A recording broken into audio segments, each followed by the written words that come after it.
I grew up in Davis, California, which is a small little town, and it's close to Sacramento. I developed my love for music around 16, and I knew during that short period of time when I started to play and compose some songs and stuff, which were absolute trash, of course, at the time, that was exactly what I wanted to do with my life. We got together with some friends, and made our high school band and wrote some songs. And I knew right then and there, this is awesome. This is like way more awesome than anything else I've done. I would like to do this. And so, I turned 18 and I was like, Dad, I want to be a rock star. And he was like, ha ha ha ha. And so I went to college. And then after college, I said, Dad, I still want to be a rock star. And he said, I don't think you should do that. That's not a good life. So I went to college too. And here I am finishing up college too, but finally ready to pursue what my heart has wanted.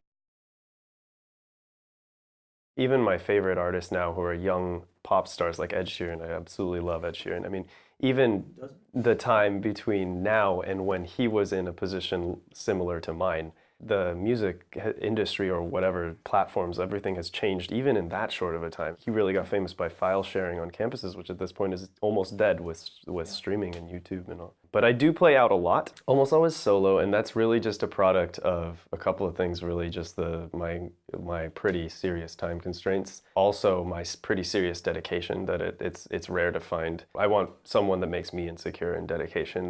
That's before I'm really going to invest in it, I think.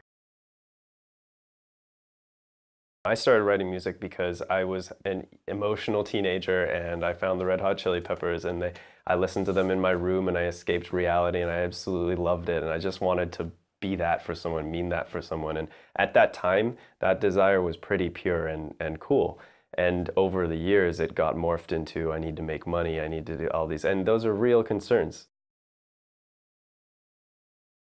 For me, the best songs always come as an idea that has more than one component, like a vocal melody which has some implicit instrumental melody below it. And then usually I build the song around that. And it varies from instrument to instrument and things like that.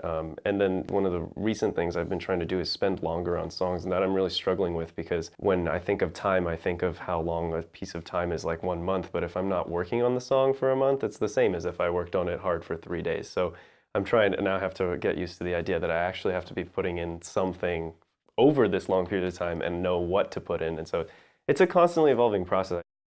I think most people see the world, see problems, and wish that it could be better. If you write a song about everyone should love each other, then you feel like your purpose is like a good one, etc. Then maybe you worry about things like your song is cheesy or something. Yeah. But the truth is that a lot of emotions are kind of ugly, and they can yield some pretty awesome songs because they're such powerful emotions. And that's a real struggle for me too.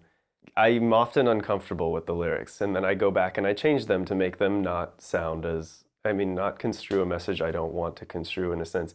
It's a conflict in that it's often not as good if I try and alter the meaning and then I'm just uncomfortable with the fact that A, I had this emotion in the first place, and B, that I'm like conveying it out there. But really what I want to do is reach people and, them to get something out of it. I don't have a good plan. Here's my plan. Graduate, that's the first thing. But I don't know how I'm going to make the money to support myself. And I think a lot of it's going to be working outside of music, tutoring, maybe finding gigs. At this point I've accumulated just, in my selfish pursuit of getting my songs out, I know how to record now. I have a fair amount of equipment. Maybe I can, market it in that way. But I think if I were to have to be forced to give advice to someone in a similar position, relaxation is important, but like, don't get comfortable. It takes a lot to get to a point where you really get a tangible reward. It can take years. You could have a song that you work on for 10 years. Leonard Cohen wrote Hallelujah over he wouldn't even admit how long it actually took him. Yeah, that one at least was a decade, maybe 20 or something. Yeah, that was a cool song, To me, that's worth it. He's like forever. That's one of the most amazing songs to me. The internet changed the whole game, and we're still figuring out that as it's still evolving. But definitely social media is huge, and it's I resented it a lot at first because it didn't feel organic. I wanted to be much more Bob Dylan than that. It's a big resource that you're just not. It's like sitting next to a gold mine and not entering it. Kind of, you have to accept that people will make fun of you and will whatever, leave a nasty comment or whatever, and but that's the whole game.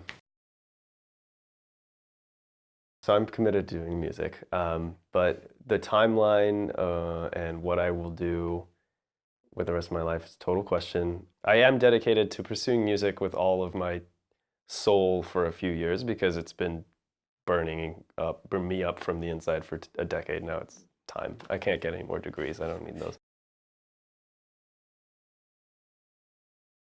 It's got a really easy interface that you can use on your phone and listen to music. So it's just completely on equal footing with Spotify and the biggest names there. That's kind of amazing. That I was able to submit my songs and now I'm here, and I mean that feels really good too. You know, it's not too exclusive, but it does have a feel of professionalism, so it doesn't feel like people are just randomly throwing stuff up, which is one of the problems I have with SoundCloud and stuff like that. So there's a lot of things.